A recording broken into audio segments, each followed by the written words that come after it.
यदि आपने अभी तक हमारे चैनल को सब्सक्राइब नहीं किया है तो इसे सब्सक्राइब, लाइक और शेयर करें तथा वीडियो में जो चर्चा चल रही है उस पर अपने विचार कमेंट बॉक्स में कमेंट करें। नमस्कार मित्रों, मैं हूं डॉक्टर अभिषेक कुमार और आप देख रहे हैं तेजस न्यूज़ 167। और इस समय हम हैं गुढ़ा गोरजी में और मामला है गोपीनाथ गौशाला का। गोपीनाथ गौशाला जैसे कि पिछले कई सालों से विवादों में बनी हुई है और अब जो हम सब जानते हैं कि इसका अनुदान भी बंद कर दिया गया है। ये सारा मामला जो है यहाँ की कार्य समिति को लेकर के है। यहाँ पर आरोप ये ग्रामीणों का था जो कि सरपंच साहब के लेटर पैड पर भी लिख करके कलेक्टर को दिया गया था। जो टोडी की सरपंच है जमकोरी देवी, उनके लेटर पैड पर भी इस तरह की शिकायतें गई थी कि यहाँ पर एकाधिकार कर रखा है, चुनाव नहीं होते हैं और कार्य समिति में काफ़ी अव्यवस्थाएं हैं। तो मुख्य रूप से यहाँ पर पिछले 8-10 सालों से हमारे साथ में सर हैं, इनसे हम पूछेंगे कि यहाँ पर चुनाव नहीं हो रहे हैं और इसलिए ये कार्य समिति अपडेट नहीं की जाती है। सरकारी फाइलों में इस कार्य समिति का कहीं कोई अस्तित्व नहीं है। 2018 को कलेक्टर साहब ने इस कार्य समिति को भंग कर दिया गया था। उसके बाद से जिस प्रक्रिया से चुनाव कराने को कहा गया, इन्होंने कभी चुनाव कराए नहीं। ये उसी कार्य समिति की लिस्ट में थोड़ा बहुत 19-20 करके बार बार वहाँ रजिस्ट्रार ऑफिस ले जाते हैं, कलेक्टर साहब के पास ले जाते हैं, लेकिन कार्य समिति को अपडेट नहीं किया गया। यानी कि सरकारी फाइलों में कार्य समिति का कोई अस्तित्व नहीं है और इसके कारण फिर जो सरकार का नया नियम आया, अब इस गौशाला का अनुदान भी बंद कर दिया गया है। तो ये एक तरह से तथाकथित कार्य समिति इसको कहा जाए या स्वयंभू कार्य समिति इसको कहा जाए, जो इसके पदाधिकारी यहाँ पर अपने आप को बता रहे हैं। लेकिन अब उसका भी कार्यकाल जो है ये खत्म होने जा रहा है। तो क्या यहाँ पर नए चुनाव कराए जाएंगे, विधिवत चुनाव कराए जाएंगे, नहीं कराए जाएंगे, इस मुद्दे पर बात करने के लिए हमारे साथ में आज कार्य समिति के सदस्य हैं अशोक शर्मा जी। आइए इनसे पूछते हैं। नमस्कार सर। नमस्कार साहब। गोपीनाथ गौशाला की कार्य समिति में आप क्या हैं, कब से हैं? कार्यकारिणी सदस्य हूँ मैं। आप कार्यकारिणी के सदस्य हैं। इसके कार्यकाल का वैसे तो सरकारी फाइलों में इनको कोई अपडेट है नहीं है, तो वहाँ तो कोई अध्यक्ष वगैरह है नहीं, लेकिन फिर भी ये कार्यकारिणी कब भंग की गई है? ये श्रीमान दिनेश जी यादव जो जिला कलेक्टर थे 18 के अंदर है, उस वक्त वो आकर के यहाँ के जाँच की थी गौशाला की और इस कार्यकारिणी को उन्होंने अनियमितता पाए जाने पे भंग किया गया था। उसके बाद में कोई भी चुनाव इसमें हुए नहीं और हुए मनमर्जी से, तो उनको अनुमोदित गुपचुप प्रक्रिया 2-4 लोगों के बीच में नहीं किया गया। इसीलिए मेरा तो ये कहने का है कि जब कार्यकारिणी ही नहीं है वैलिड, तो ये जो अनुदान वगैरह जो आ रहा था इतने दिन, आज तो वो बंद है। तो वो किस हिसाब से आ रहा था, किस हिसाब से ये लोग खर्च कर रहे थे? अब एक बड़ा प्रश्न तो ये है कि जब 18 में कार्यकारिणी भंग कर दी गई तो जो सरकार का पैसा था वो किसने निकाला, क्यों निकाला, किसके दस्तखत से निकाला गया, ये बात खैर कलेक्टर साहब से पूछी जाएगी।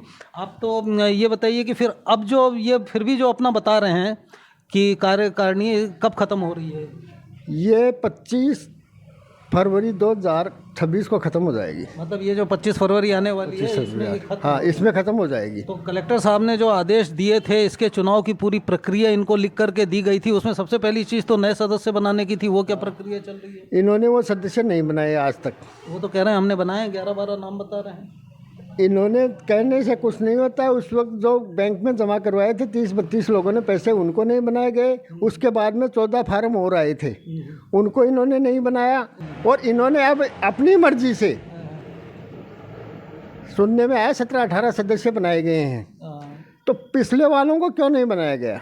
मतलब आप ये कह रहे हैं कि इन लोगों ने उन लोगों को सदस्य बना लिया जो इनके पक्ष में मतदान करें। हाँ, और अपने को इनको ये लगा कि ये अपना आदमी, उसको ये सदस्य बना रहे हैं। मतलब जो इनको मतदान करें। हाँ, बाकी उनको दूसरों को नहीं बना रहे हैं कि भाई दूसरा कोई खड़ा हो तो उसके पास वोट ही नहीं रहे। चलिए, और आज जैसे 15 तारीख हो गई, अभी तक उन्होंने कोई अधिसूचना जारी नहीं की है भाई 24 के चुनाव है। सुनने में ही आ रहा है भाई 24 के चुनाव है।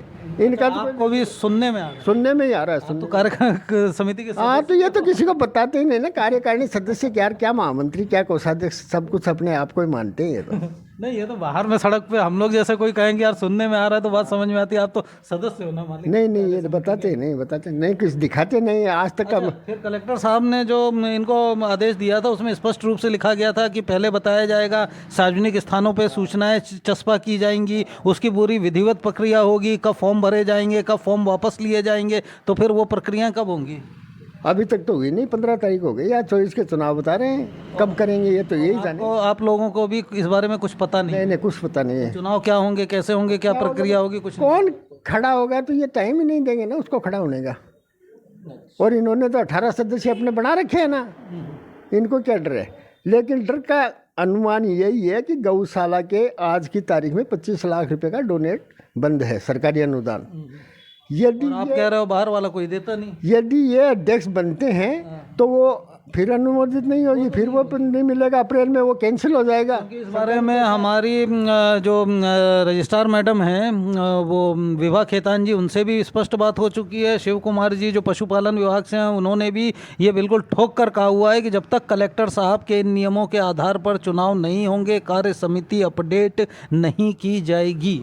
हाँ तो यही तो हम कह रहे हैं ना, 25 लाख का गौशाला को नुकसान होने वाला है इनकी हठधर्मिता के कारण। चलिए अब एक बात ये बताइए कि जैसे यहाँ गोपीनाथ गौशाला की एक ये ज़मीन है और एक दूड़िया में है शायद, ये कितनी बीघा ज़मीन है? यहाँ वाली है करीबन 25 बीघा के करीबन तो, और वो दुड़िया वाली है वो 120 बीघा के करीबन है, जिसमें 2 ट्यूबवेल लगे हुए हैं, काश्त वास्त होती है वहाँ पे। ठीक है, इतनी ज़मीनों में आपके हिसाब से कितने गायों की व्यवस्था हो सकती है? 1000 2000 कितनी गायों की हो सकती है? व्यवस्था तो 2000 तक हो सकती है इतनी ज़मीन में। ये तो करीबन 20-25 बीघा ही तो बातें हैं ना, बाकी तो पड़ी रहती है। और इनके पास कितनी गायें हैं? गायें करीबन 260-70 है। तो केवल 200 गाय, वो भी सरकारी लोग आते हैं उनको दिखाने के लिए रख रखी हैं कि भाई ये हमारे पास में गाय है। हाँ, ये बढ़ाते नहीं है गायों को।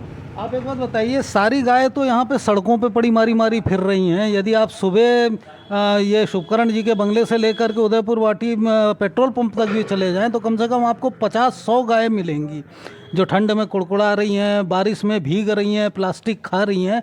आप मुझे ये बताइए, पिछले 5-7 सालों में ये सड़कों से कितनी गाय उठा करके लाए हैं गौशाला में गाय की सेवा करने के लिए?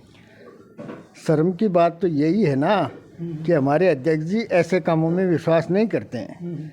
यदि किसी ने सब्जी मंडी से टेलीफोन किया कि भाई इस गाय का एक्सीडेंट, ट्रक से पैर टूट गया, इसको ले जाओ आप, तो अध्यक्ष जी कहते हैं हमारी जिम्मेदारी नहीं है। मैं एक लाइन का सीधा सा पूछ रहा हूँ बात कि पिछले 5 साल में आपकी जानकारी में सड़कों पे जितनी गाय पड़ी हुई हैं, मारी फिर रही हैं, इनमें से कितनी गाय यहाँ पर लाई गई? 50-100 कितनों की सेवा की जा रही है? नहीं, ये एक ही नहीं लाते, एक भी नहीं लाते हैं। ये तो ये मतलब कि कोई भी गाय जो सड़कों पे हैं वो सड़कों पर ही हैं? हाँ, सड़कों पे रहेंगे वो तो। और ये कभी बाहर नहीं जाते, कोई गाय नहीं देखते कि इनकी क्या स्थिति है, वहाँ से लाई नहीं जाती? ना नहीं लाते, ऐसी कोई व्यवस्था ही नहीं है। व्यवस्था नहीं है। सर, जो मुख्य मुद्दा है आज का वो है गोपीनाथ गौशाला की जो कार्यकारिणी है, मतलब उसको तथाकथित कहें क्योंकि सरकार तो मानती नहीं है, वहाँ तो अपडेट कुछ है नहीं। 2018 से कलेक्टर साहब ने भंग कर दी थी, लेकिन यहाँ पर अभी लोगों का कहना है, और ये जो अशोक शर्मा जी हैं वो कार्य समिति के सदस्य हैं, कि 25 फरवरी को उसका भी कार्यकाल समाप्त हो रहा है। तो उसके चुनावों की क्या प्रक्रिया होगी, होंगे नहीं होंगे, या 2018 से जैसा चला जा रहा है सब वही होगा, क्या होगा? हनुमान जी जब लंका में गए तो विभीषण से मुलाकात हुई और विभीषण ने हनुमान जी से कहा, खर मंडली बसहु दिन राति, सखा धर्म निभहु कही बाती। इस प्रकार के दुष्ट, और मैं तो ये कहूँ कि खर मंडली जहाँ होती है वहाँ गायों का कल्याण होना बहुत मुश्किल है। वहाँ जिस प्रकार की मंडली उस गौशाला को चलाती है, गौ माता की हत्या कर रही है। हम पे तो इसलिए नहीं हो पाया कि हम चुनाव में उस मुकाम पे पहुंच नहीं पाए। प्रजातंत्र का एक सीधा सच्चा नियम है, उस सदन में जो पहुंचता है आवाज़ उसी की बुलंद होती है, वो हम नहीं कर पाए। इसलिए इनसे किस प्रकार निपटा जाए, किस प्रकार फैसला किया जाए। पर आपको इतना ज़रूर बताना चाहता हूं कि गौ माता के साथ जितने अन्याय करोगे उतना भुगतोगे। लगातार इतनी हठधर्मिता गोपीनाथ गौशाला में है, कोई कमेटी नहीं बनाते, कोई चुनाव नहीं होने देते, मर्जी चाहे जैसा काम करते हैं। गौ माता की सेवा करने के लिए अस्पताल बनाना चाहता था, उसकी ज़मीन उन्होंने नहीं दी, जबकि वहाँ की ज़मीन सारी गौ माता के लिए है, गौशाला के लिए है। दुकानदारों के साथ इतनी ज्यादती कर रहे हैं ये। अब तक दुकानदार किराया रोक के बैठे हैं। किसी आदमी को बैठ के सबके साथ न्याय की बात करनी चाहिए थी, दुकानदारों को सुविधाएं देनी चाहिए थी, पर इन्होंने हठधर्मिता कर रखी है। ये चाहते हैं कि सारी गायें यहाँ से खाली हो जाएं तब, ताकि हम इस ज़मीन पर कब्जा कर लें। पर निश्चिंत रहें, 25 तारीख को कुछ ना कुछ होगा, और नहीं होगा तो हम सरकार से फिर लड़ेंगे, फिर भिड़ेंगे और फिर इस बात की चर्चा करेंगे। मैं एक जन आंदोलन करूँगा, लोगों को जागरूक करूँगा, और गौ माता की सेवा के लिए मैं 2 तारीख को इस बात की चर्चा भी सारे संपूर्ण क्षेत्रवासियों से करूँगा कि इस गौशाला का कोई ना कोई समाधान किया जाए। ये सर कलेक्टर साहब का ये जो आदेश था 2018 का, जिसके तहत में कार्यकारिणी को भंग किया गया था, अब इसमें इन्होंने ये चुनाव की प्रक्रियाएं लिखी हैं कि जब तक इस प्रक्रिया से चुनाव नहीं करेंगे तब तक हम अनुमोदित नहीं करेंगे। ये कराने ये उस जमाने का है जब मैं विधायक था। उस वक्त ये सारी चीज़ें हुई, सब कुछ होने की तैयारी में था। ये चुनाव कराए जाएं और इसको भंग किया जाए, इसके नोटिस आते आते चुनाव आ गए, और फिर इन्हीं की मंडली में बस मिलने वाले लोग चुनाव जीत गए, और ये सारा ठंडे बस्ते में चला गया। यही नहीं, कुंभा लिफ्ट भी ठंडे बस्ते में चली गई थी 5 साल। हारने के बाद भी क्योंकि मेरी सरकार बनी तो हमने उसको वापस पुनर्जीवित किया है। मैं फिर कोशिश कर रहा हूं कि ये जो कागज़ हैं सारे सामने आएँ और इस पर कुछ काम हो। कलेक्टर साहब की बेटी की शादी है, उसमें व्यस्त हैं वो, उनके आते ही वापस इस काम को हम क्योंकि इसमें ये स्पष्ट रूप से लिखा हुआ है कि पहले तो आप नए सदस्य बनाइए। अब नए सदस्य का भी जो अशोक जी हैं वो बता रहे थे कि वो सिर्फ उन लोगों को बना रहे हैं जो उनको वोट करें। वो मेरे ही समय में ये बना था और इसीलिए इन्होंने इस काम को होने नहीं दिया। अब भी हम कोशिश कर रहे हैं कि उन लोगों को नहीं बनाया जाए, हमारे दूसरे लोग जो गौ सेवा करना चाहते हैं उनको भी बनाया जाए, पर कोशिश है इस बात के लिए। हम रजिस्ट्रार से भी मिलेंगे और जिला कलेक्टर से भी मिलेंगे। फिर इसमें एक बात और थी कि जैसे ये 2018 में कमेटी भंग कर दी गई, जब वहाँ पे इनको हटा दिया गया है, तो उसके बाद से सरकारी अनुदान लगातार कैसे निकल रहा है, कौन निकाल रहा है, किसके साइन से निकाल रहा है?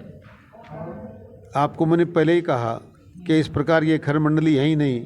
जयपुर तक थी, कांग्रेस की सरकार थी, भ्रष्टाचार करना उनका जन्मसिद्ध अधिकार है, वो देते रहे, कुछ मिल बांट के करते रहे। अब हमारी सरकार बनी है तो जब तक इनकी कमेटी नहीं बनेगी कोई सरकारी अनुदान नहीं मिलेगा, रोक दिया गया है। नहीं, फिर ये स्थिति कब तक चलेगी? तो अभी भी चुनाव की अधिसूचना भी नहीं आई, इसमें लिखा हुआ है कि आप सार्वजनिक स्थानों पर नोटिस चिपकाएंगे, अखबारों में निकालेंगे, अभी तक कोई सुखबुगाहट नहीं। 25 को कहा। अब सुखबुगाहट वो करना ही नहीं चाहते, उनको न्याय करनी नहीं है। अपनी उदयपुरवाटी टोडी उड़ा टोडी की जनता को तय करना है कि ये इस बात को तय करें और उस गौशाला के लिए लोगों को बाध्य करें कि वहाँ चुनाव कराया जाए, वहाँ कमेटी बनाई जाए। मैं तो अनुदान सरकार से मैंने रुकवाया है। मैं 2 तारीख को एक इस सम्मेलन में लोगों से ये भी चर्चा करूँगा, बताओ भाई गौशाला का क्या फैसला करना है। वो सब लोगों की आराह करके फिर जिला कलेक्टर से मिलेंगे। जिला कलेक्टर साहब से मिलेंगे।